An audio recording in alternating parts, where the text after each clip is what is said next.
Olá pessoal, tudo bem? Hoje é dia 4 de outubro de 2020, se você está acompanhando na data do lançamento, se você está assistindo num outro dia, então saiba que essa mensagem está sendo transmitida no dia 4 de outubro de 2020.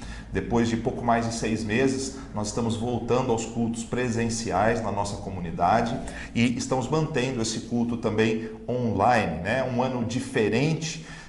Diferente como todos os outros, cada ano é diferente do outro, mas especificamente neste ano nós fomos forçados a viver uma vida como nunca havíamos vivido. Fomos para as nossas casas e ficamos reclusos com medo de um vírus para o qual o nosso sistema imunológico não apresentava uma resposta imune suficiente, mas basicamente para a maior parte das pessoas que tiveram contato com o vírus, a resposta, o sistema imunológico deu conta do recado. Por uma pequena porção houve algum tipo de complicação, ficaram internados, e ainda por uma pequena porção, uma porção ainda menor, houve consequências piores e o vírus foi fatal. E por isso a nossa solidariedade a todos que sofreram alguma perda por conta do Covid-19, mas também por conta de outras situações, afinal, dor é dor em qualquer circunstância. Nós poderemos dizer que estamos aprendendo a conviver com essa realidade. Ela ainda assusta algumas pessoas. Eu sei que você talvez esteja na sua casa hoje porque não pode estar presente na comunidade, porque tem medo ainda de se contaminar por conta da sua saúde, da sua idade, mas não importa. O fato é que sim, é importante que nós nos preocupemos com a nossa saúde, mas nós vamos ter que nos adaptar a viver com novas doenças, novas pandemias, novas situações que demandarão de nós uma confiança plena no Senhor e descansar no Senhor, sabendo que os desígnios do Senhor são perfeitos. Falamos recentemente na nossa comunidade sobre o texto de Neemias, na série Minha Alma Anseia por Ti, e nós destacamos a realidade do sofrimento que os judeus passaram e falamos também do seu retorno para Jerusalém. Eles viveram por 70 anos no cativeiro babilônico e depois retornaram em 3 etapas, 3 remessas diferenciadas para a reconstrução de Jerusalém e da sua nação, né? Voltaram à primeira etapa sob a liderança de Zorobabel, reconstruíram o templo. Depois Esdras, algumas décadas depois, retornou para restaurar a espiritualidade do povo. E a última remessa foi a remessa que voltou para Jerusalém com Neemias para a reconstrução dos muros. Nós vimos que houve muita luta, muita perseguição e muito sofrimento até que o templo fosse reconstruído por completo. O povo chorou profundamente por tudo que havia passado. Eles confessaram seus pecados e fizeram um compromisso com Deus de andar em seus caminhos. No entanto, bastou que Neemias se ausentasse de Jerusalém por algum tempo, que esses compromissos foram quebrados gradual e integralmente. Casamentos mistos, abandono dos preceitos divinos, infidelidade, murmuração e por aí vai. É nesse contexto que provavelmente viveu Malaquias, o profeta que nós vamos estudar hoje, dando continuidade à nossa série, né? Então é justamente nesse contexto que possivelmente os historiadores e pesquisadores e teólogos encaixam Malaquias. O nome Malaquias significa meu mensageiro, ele é o último livro na sequência do Antigo Testamento. O fato do nome Malaquias ter como significado meu mensageiro fez com que alguns estudiosos acreditassem que talvez esse não seria um nome, Malaquias seria simplesmente um título, tá? Mas basicamente o que se chega à conclusão é que, até que se prove o contrário, Malaquias sim é o nome desse mensageiro. E Malaquias aborda o tema da infidelidade do povo que se desviou dos seus compromissos, da reclamação por não reconhecerem o amor de Deus, e por fim ele traz uma palavra de consolo para os que são fiéis. O texto tem uma característica interessante, pois é recheado de perguntas e respostas, conforme nós veremos nos exemplos a seguir. Ele diz assim, olha, eu sempre os amei, disse o Senhor. E aí o povo pergunta, de que maneira nos amaste? E aí outras passagens dizem assim, ó, são vocês que desprezam o meu nome, disse o Senhor. E aí o povo pergunta, de que maneira tens desprezado? Não é um diálogo, mas é uma narrativa, né? Então o profeta narra que o povo coloca para fora essa dúvida, mas em que nós temos desprezado? Em que o Senhor tem nos amado, né? Em outra oportunidade, o Senhor diz, poderás o homem roubar a Deus? E aí as pessoas no seu coração perguntavam: como é que te roubamos? Naquela passagem conhecida. E o profeta então apresenta a resposta do Senhor a essas indagações.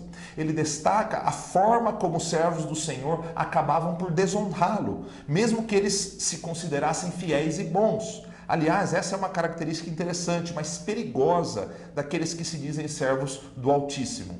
Quando nós não somos capazes de enxergar a nossa infidelidade. Geralmente nós temos um olhar calibrado para as infidelidades dos outros e somos míopes em relação aos nossos desvios. Eu vou seguir uma sequência de análises específica que acabei fazendo durante a leitura e estudo do texto do profeta Malaquias. Talvez você fizesse uma divisão diferente, mas eu preferi sintetizar o nosso estudo em alguns pontos que eu vou citar agora, sob o título Sob o Sol da Justiça. Não é difícil, irmãos, esquecermos a razão de vivermos, né? Esquecer de que prestaremos contas de tudo aquilo que nós fizermos e escolhermos fazer. Conforme nós vimos na última semana, as crises são novas oportunidades que o Senhor nos dá, novas formas de o Senhor chamar a nossa atenção e de nos fazer voltar à realidade. A expressão debaixo do sol, utilizada por Salomão, é sinônimo de vida. Todos nós vivemos debaixo do sol, todos nós vivemos diante de um contexto comum. Todos nós nascemos, morremos, passamos por dificuldades, temos oportunidades, podemos construir e destruir, né? E o texto fala que, aqui no texto de Malaquias, nós vemos que o povo não reconhecia as bênçãos de Deus. Durante o nosso estudo eu vou fazer algumas leituras do próprio texto de Malaquias para a gente se situar e não ficar apenas nas minhas palavras. Capítulo 1, versos 1 a 5 diz o seguinte: uma advertência, a palavra do Senhor contra Israel por meio de Malaquias, do seu mensageiro. Eu sempre os amei, diz o Senhor, mas vocês perguntam, de que maneira nos amaste? Não era Esaú, irmão de Jacó? Declara o Senhor. Todavia eu amei Jacó. Mas rejeitei Esaú, transformei suas montanhas em terra devastada e as terras de sua herança em morada de chacais no deserto. Embora Edom afirme, fomos esmagados, mas reconstruiremos as ruínas. Assim diz o Senhor dos Exércitos, podem construir, mas eu demolirei. Eles serão chamados terra perversa, povo contra quem o Senhor está irado para sempre. Vocês verão isso com os próprios olhos e exclamarão, grande é o Senhor, até mesmo além das fronteiras de Israel. O Senhor afirmou àquele povo e demonstrou ao povo de Israel que sempre o amou. No entanto, eles eram incapazes de enxergar toda a história. Eles perguntavam, como o Senhor tem nos amado? O Senhor fala do amor por Jacó, né? Jacó, que é Israel, e a rejeição de Esaú, no caso o povo edomita. Mas poderemos viajar pela história de Israel e verificar que o Senhor sempre esteve ao lado do seu povo. Muitas bênçãos foram derramadas, muitas vitórias alcançadas, o mar se abriu, o rio se abriu, choveu carne e pão para aquele povo, ele foi sustentado no deserto, ele passou por várias situações e mais especificamente, no contexto de Malaquias, o povo testemunhou o amor de Deus ao ajuntar o seu povo novamente. Então eles eram o resultado das promessas de Deus se cumprindo, de restauração da nação. Pense num filho que você coloca no mundo com muito amor, você cuida, você tira de si para dar para ele, para que ele tenha o melhor pedaço, a melhor porção. Você investe tempo, recursos, energia emocional para educá-lo. Para quê? Num dia de frustração, ele olhe para você e diga, você não me ama. Simplesmente porque você disse não a respeito de algo que ele desejava.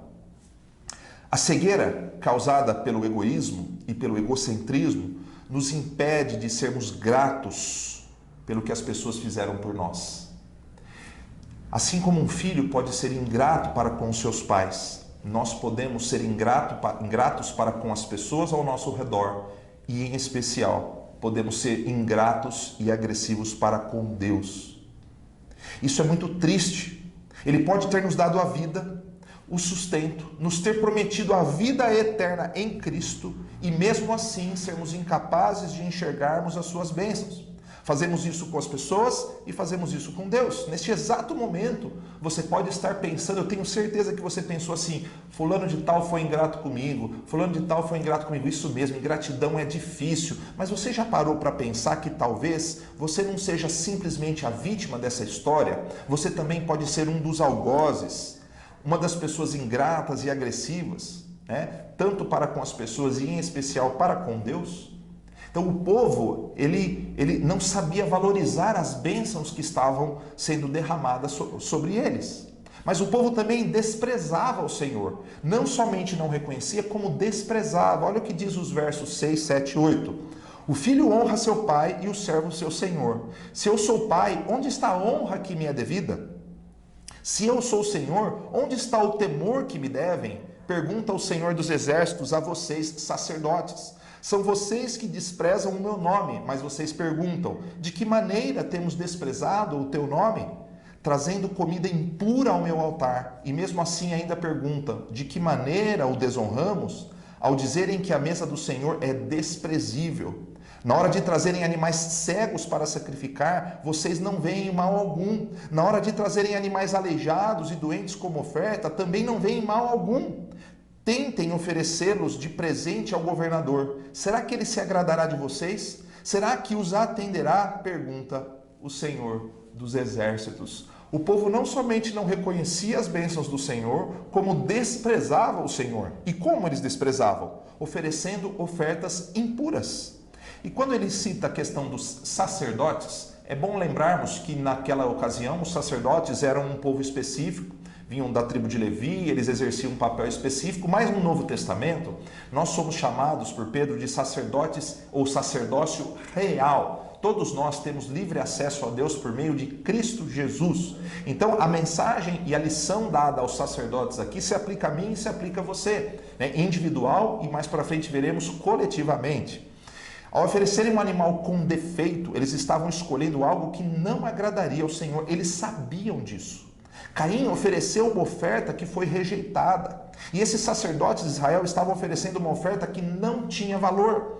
O engraçado é que a mesma mentalidade daquelas pessoas, daqueles sacerdotes, percorreu a história e chegou até nós. E muitos de nós, como cristãos, temos a mesma mentalidade. Como se para Deus qualquer coisa valesse. Eu ofereço o mínimo de mim, me entrego parcialmente, justifico as minhas falhas, encontro quem culpar, minto para os outros, acredito na mentira que conto, ofereço oferta imunda no altar do Senhor, porque acredito que Ele, sendo um Deus de amor, Ele vai ser compassivo para com a minha oferta. O problema, irmãos, é que eu esqueço que o Senhor também é um Deus justo, santo e digno de tudo que eu tenho e de tudo o que eu sou. Como você se sente quando alguém te agride sem motivo? Ou injustamente? Como você se sente quando as pessoas te desprezam? Como você se sente quando num restaurante você está ali, faz o pedido da sua comida, ou você está em casa e pede por delivery? Como você se sente se a sua comida não chegar do jeito que você planejou, com ingredientes que você não gosta, com baixa qualidade, fria, com muito sal, com pouco sal? Como você se sente quando você é desprezado? Quando você não é atendido em repartições públicas e privadas do jeito que você acha que você merecia. Irmãos, eu garanto e eu tenho certeza que muitos de vocês, assim como eu, são exigentes. Vocês querem o melhor produto, o melhor tratamento, vocês querem uma comida razoável, vocês querem um bom atendimento onde quer que vocês estejam. O que nos faz pensar que Deus aceitaria de nós qualquer coisa? Como você se sentiria se eu dissesse para você que ao invés de vítimas o tempo todo, eu e você podemos ser algozes desse exemplo? E o pior, não somente em relação às pessoas, mas em especial em relação a Deus, como eu disse há pouco. Nem todos fazem a obra do Senhor, mas muitos dos que fazem do jeito, com a lei do mínimo esforço possível. Nós precisamos entender que Deus nos concedeu o seu melhor. Ele não espera de nós menos do que o nosso melhor. Bill Hybels, pastor conhecido, disse que a excelência honra a Deus e inspira as pessoas. Abundância e excelência são questões inegociáveis no serviço ao Senhor. A nossa vida com Deus não é como uma passadinha na padaria, ou na academia, ou na casa de uns conhecidos. Ofertar a si mesmo com excelência envolve tudo de você e tudo de mim. Temos que tomar cuidado para não priorizarmos um serviço confortável, que não nos custe. O serviço tem que nos custar. Nós temos que entender que nós estamos nos oferecendo como oferta. E essa oferta tem que ser pura, tem que ser agradável e não uma oferta imunda. Ao Senhor nós devemos dar toda a honra e toda a glória. Servir a Deus tem que englobar tudo que eu tenho, tudo que eu sou, tem que envolver tudo que está relacionado ao reino, não somente aquilo que me interessa. Eu não posso pensar nas minhas pautas, na minha vida, no que eu valorizo especificamente, o meu ministério, a minha agenda. Eu preciso lançar-me diante do Senhor com tudo que eu tenho, dar o meu melhor para contribuir para o reino e não para o meu reino. Importa que Cristo cresça e que eu e você diminuamos. Então o povo não reconhecia as bênçãos do Senhor e o povo também desprezava o Senhor, oferecendo oferta imunda. Só que eu tenho uma notícia para você: Deus não aceita qualquer coisa. Veja o que diz os versos 9 e 10. E agora, sacerdotes, tentem apaziguar a Deus para que tenha compaixão de nós. Será que com esse tipo de oferta ele nos atenderá? Pergunta o Senhor dos Exércitos. Ah, se um de vocês fechasse as portas do templo, assim ao menos não acenderiam o fogo do meu altar inutilmente. Não tenho prazer em vocês, diz o Senhor dos Exércitos. Eu não aceitarei as suas ofertas. A ideia aqui do melhor é não fazer do que fazer mal feito. Eu só queria chamar a sua atenção para que você não caia no engano de achar o seguinte: então eu não vou fazer se for para fazer mal feito. Esse tipo de atitude também trará juízo sobre você e sobre mim. Nós devemos fazer e fazer bem feito. O que o Senhor está fazendo é o seguinte, que menos pior seria não fazer. Mas o fato é que quando nós não servimos, não nos lançamos integralmente, não nos colocamos como uma oferta agradável ao Senhor, nós também não fazemos parte desta aliança.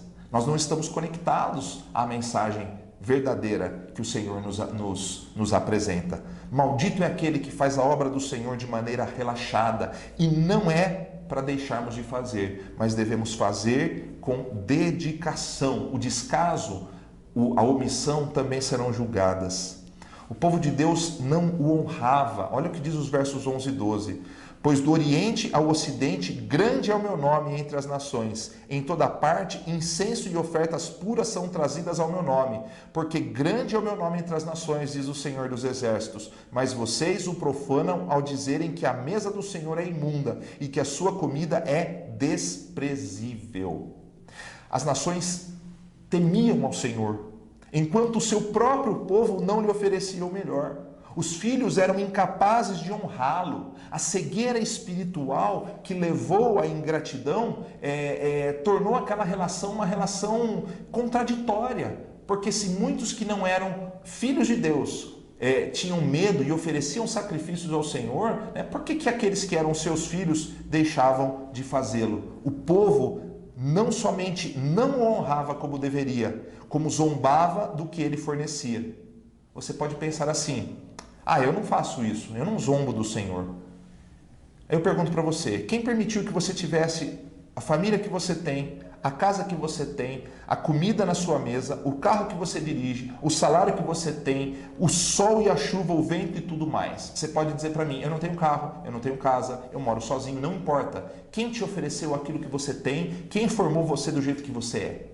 Quem já se pegou reclamando da comida no prato ou do tempo lá fora? Quando alguém diz assim para mim: nossa, eu odeio isso, odeio aquilo, tal, eu paro para pensar se essa indignação ela tem razão de ser, porque é uma indignação contra o Senhor.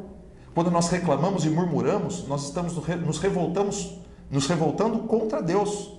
Mesmo que nós não tenhamos tudo o que queremos, nós temos tudo o que precisamos, porque o Senhor está conosco. E se não estamos vivendo num momento agradável, ou se a nossa vida tem sido uma vida de lutas, ainda assim Deus continua sendo Deus. e tudo que Ele nos concede deve ser motivo de gratidão. Ele está no controle da situação e dará ao pobre e ao rico, desde que sejam fiéis a Ele, o mesmo final. A eternidade não será melhor para o rico ou para o pobre, para o branco, o negro, para o índio, para o oriental, não importa. O reino do Senhor é um reino de justiça. Se eu e você, como seres humanos, não conseguimos construir um reino de justiça, o reino do Senhor é um reino de paz e justiça, de abundância, e nós devemos confiar nas suas promessas. Murmurar é desconsiderar a realidade do reino. Nós não podemos viver dessa forma. A murmuração afronta ao Senhor. Um novo tópico. Pecados deliberados atraem o juízo do Senhor. E veja só, quando eu digo isso, eu não estou dizendo que todos os pecados não atraem, todos atraem o juízo de Deus. No entanto, aqui o que o Senhor está trabalhando é a questão de pecados conscientes, pecados deliberados. As pessoas sabiam que estavam praticando. O fato de ouvir cada uma das palavras que eu tenho dito aqui, que nós estamos ouvindo aqui, nos torna indesculpáveis. Se nós sabemos o que devemos fazer e não fazemos, estamos cometendo um delito deliberadamente. Então, conforme nós falamos, a oferta imunda, aquilo que nós oferecemos, quando nós trabalhamos há pouco, a oferta parcial do que somos, impura do que somos, não agrada ao Senhor e atrai o seu juízo. Oferecer qualquer coisa de qualquer jeito não agrada ao Senhor. Deus ofereceu-nos o seu melhor, o Cordeiro Santo e Perfeito. Por que deveríamos oferecer a Ele a nossa sobra de tempo, a nossa sobra de recursos, a nossa sobra de talento? O que nos leva a crer que um pouquinho e de qualquer jeito está bom? Pare de se justificar e de mentir para você mesmo, de que está fazendo o seu melhor, porque o melhor que nós podemos oferecer está muito distante daquilo que temos oferecido hoje. Nós podemos muito mais. Nós vivemos um tempo de distanciamento que deveria nos ter levado a essa sensação de gratidão e de desejo de ser abundante na obra do Senhor, sendo firmes e constantes e sempre abundantes. Faça mais e melhor sempre e não se justifique, pois em grande parte das vezes justificativas são apenas justificativas e não pagam a conta daquilo que nós devemos. Nós devemos nos doar com tudo que temos e somos. Distorção da verdade é um tema que ainda nós não havíamos trabalhado. Versículo 17 do capítulo 2 diz assim, vocês têm cansado o Senhor com as suas palavras. Como temos cansado? Vocês ainda perguntam, quando dizem, todos os que fazem o mal são bons aos olhos do Senhor e Ele se agrada deles. E também quando perguntam, onde está o Deus da justiça? Veja, distorcer a verdade e distorcer o caráter de Deus é terrível, é uma atitude que muitas vezes as pessoas têm. Chamar o mal de bem, o bem de mal. Esse é um problema que o profeta Isaías já havia trabalhado. E ao mesmo tempo, questionar a justiça de Deus é questionar o soberano Criador, que vai fazer justiça, não do nosso jeito. Eu não posso questionar a justiça de Deus simplesmente porque as coisas não correm do jeito que eu quero. Então essa distorção da verdade precisa ser corrigida, porque é um pecado que atrai o juízo de Deus. Nós temos que tratar o Senhor com toda a honra, com todo amor, com toda dedicação e tratar o bem como bem e o mal como mal. Não podemos banalizar a mensagem do Evangelho. Outra coisa, capítulo 3, versos 8 e 10 fala sobre deixar de contribuir e ser fiel. A oferta de tudo que temos e somos, conforme temos falado, eu acho que ela é muito mais abrangente do que simplesmente a gente falar de dinheiro. Veja só, eu não falo muito de dinheiro na nossa comunidade, porque eu creio que uma transformação real em nós, ela afeta todas as áreas da nossa vida. E quando eu forço uma pessoa a contribuir financeiramente por isso ou por aquilo, o que eu estou fazendo é invertendo a sequência dos fatos. Eu tenho que falar, mas eu não posso obrigar. Mas o que o Senhor está dizendo para nós é o seguinte, que deixar de nos entregar a Ele e entregar aquilo que temos também é uma forma de distorcer a verdade. É uma forma de ser infiel, mesmo sabendo o que deve ser feito. Quando a gente sabe o que deve ser feito e não fazemos, nós estamos atraindo o juízo de Deus para as nossas vidas. Um outro ponto, capítulo 3 também, versos 13 e 14, diz assim, vocês têm dito palavras duras contra mim, diz o Senhor. Ainda assim perguntam, o que temos falado contra ti? Vocês dizem, é inútil servir a Deus. O que ganhamos quando obedecemos aos seus preceitos e andamos lamentando diante do Deus ou do Senhor dos Exércitos? Irmãos, contrariar os desígnios do Senhor, afrontá-lo, é algo perigoso. Os preceitos do Senhor devem ser seguidos. Vale a pena servir o Senhor. Vale a pena seguir os seus passos. Mesmo que isso nos custe hoje, porque a herança é incomparável amanhã. Assim como Neemias disse no seu estudo, no seu texto, a quebra dos preceitos divinos está sendo combatida.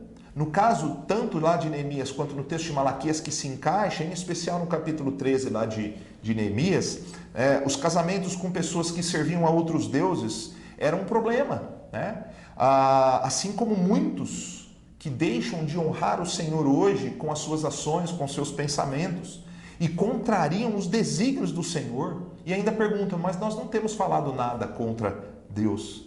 Mas no fundo, no seu coração, pensa o seguinte, será que está valendo a pena? O que eu tenho ganhado com isso? A relação com Deus não é uma relação comercial. E aí, quando nós temos uma relação comercial, o que eu ganho com isso, o que eu faço, na verdade, é contrariar os desígnios do Senhor. E aí, chegamos ao último tópico do nosso estudo.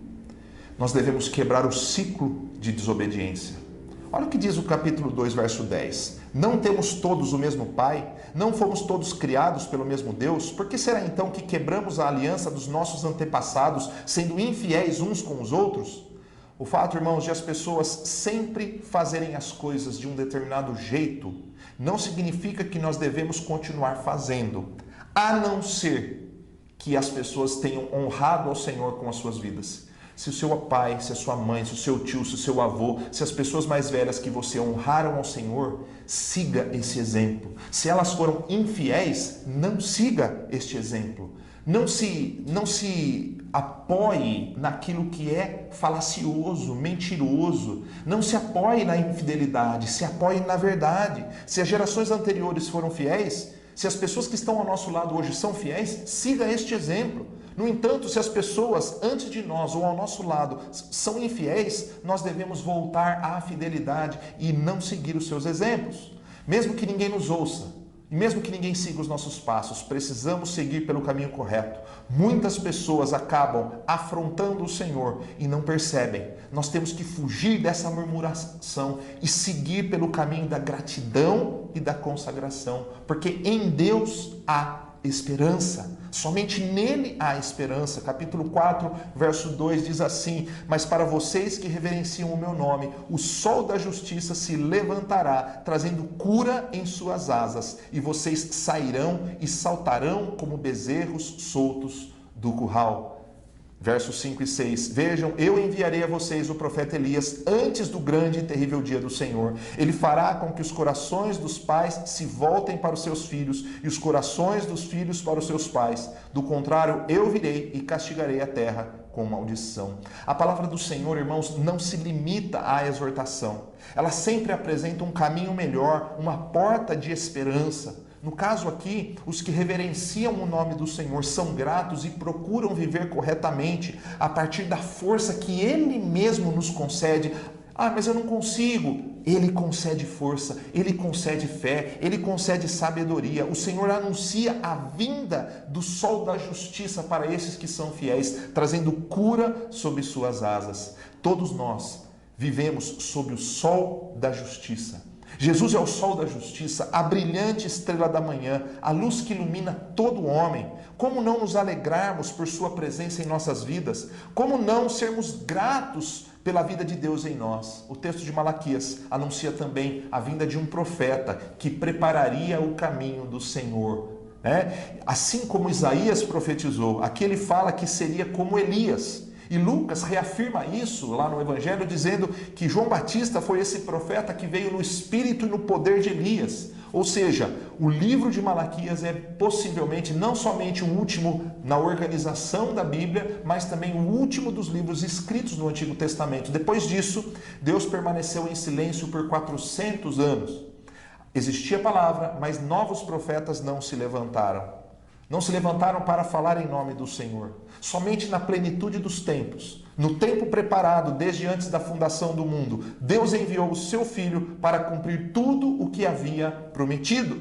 E por mais que haja um dia de juízo, o dia do Senhor, que também Malaquias cita, em que todas as coisas serão definitivamente estabelecidas e colocadas nos seus devidos lugares, nós não podemos negligenciar que a história é um filtro que deixa pelo caminho os que são infiéis. Diariamente, em nossos pequenos gestos, nós demonstramos a fé que temos. Nós demonstramos com as nossas ações aquilo que somos, em quem confiamos, o que nos move, o que move o nosso coração. E eu pergunto para você, o que tem movido você?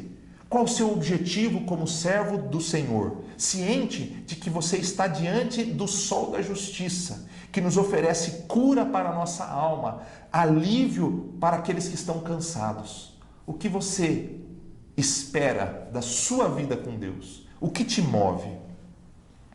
Eu pensei comigo que eu quero, todos os dias, viver sob o sol da justiça. Quero que Ele aqueça a minha alma, transforme o meu coração e conduza os meus passos. Jesus, Ele é a cura para a alma cansada, aquele que foi prometido, desejado das nações. Por isso, quero ser contado como um discípulo que é grato por tudo que tem, que honra o Senhor com tudo que é, não da boca para fora, mas de fato e de verdade. E você? Quais são os seus sonhos como discípulo do Senhor? Você reconhece Jesus, o sol da justiça na sua vida? Confie nele, viva por ele, não ofereça apenas parte de você, uma oferta impura, mas ofereça-se por inteiro, faça o melhor, dedique-se, porque a oportunidade que nós tivemos esse ano não será cobrada amanhã. Olhe para os céus e confie nele. Pai, nós te louvamos e agradecemos por este momento. Obrigado, Senhor, pela tua palavra que é a verdade. Dá-nos, ó Pai, a disposição de coração para continuarmos a te servir com tudo aquilo que temos, com tudo aquilo que somos.